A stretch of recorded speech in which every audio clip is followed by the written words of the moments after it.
কইলাম বাড়িতে এসে খাইতে গেলে আবার কামের দেরি হইব, সন্ধ্যা হয়ে যাবো কাম করতে করতে। আচ্ছা ঠিক আছে, আমি নিয়ে আসুমনি, চিন্তা করো না। দেরি করো না কইলাম। আর আমি কিন্তু দুপুরবেলা তাড়াতাড়ি চলে আসবো, রান্না বান্নাটা ঠিকঠাক মতো কইরা রাখো। ঠিক আছে চলো।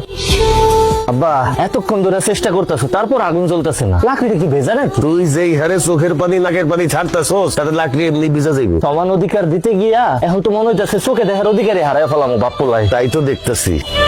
আবার জ্বলছে জ্বলছে জ্বলছে, ধাক্কা দাও ধাক্কা দাও, জোরে ধাক্কা দাও।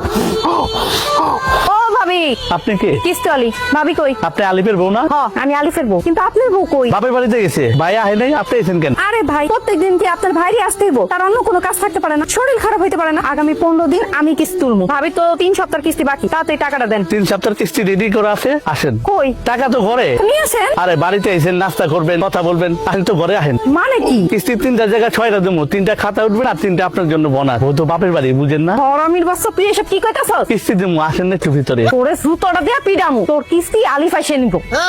6 কিস্তি এক লাগে দিতাম কিন্তু। কিরে রান্নার খবর কি? রান্না হইছে? ভাত হইছে? সব ভাত তো হইছে, তবে ছোট্ট একটা সমস্যা হয়ে গেছে। সমস্যা কি? বুঝছি।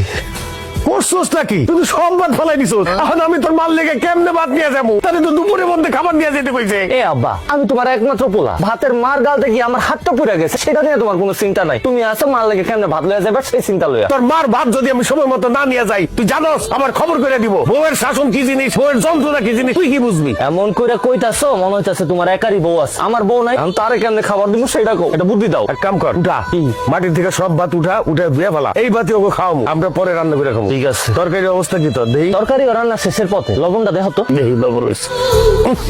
করছোস কি? কিসে? লবণ দিতে দেশ নাই। কি কও, লবণ দিছি তো, খারাপ আবার দিতাছি। দে এবার দেখো তো। দেখি ভাই নাই তো, আরো দে। এবার দেখো, ফুসকেন সব হারাইয়া ফেলাইছো। তুমি তো একই চামচের থেকে বারবার লবণ সাইকা দেখতেছো, লবণটা হইবটা কেমনে? এখান থেকে দেখো, পাতিল থেকে দেখো, দেখো।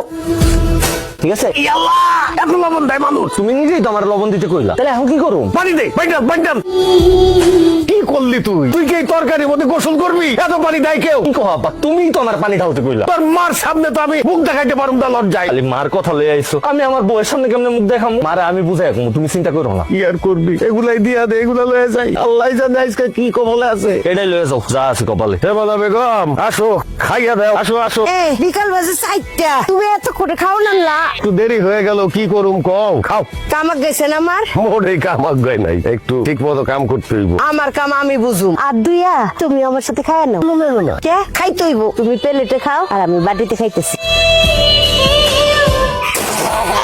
প্রথম রান্না করছি তো, এর লিগে একটু বড় সুস্বাদু হয়েছে, দারুণ খাবার হয়েছে। তুমি আমার স্বামী খাও। এ খাও কইলাম, খাও কইলাম, মুখে দাও। আমি বইসা বইসা দেখি। হ্যাঁ, সুন্দর করে আমার স্বামী ভাত খাও।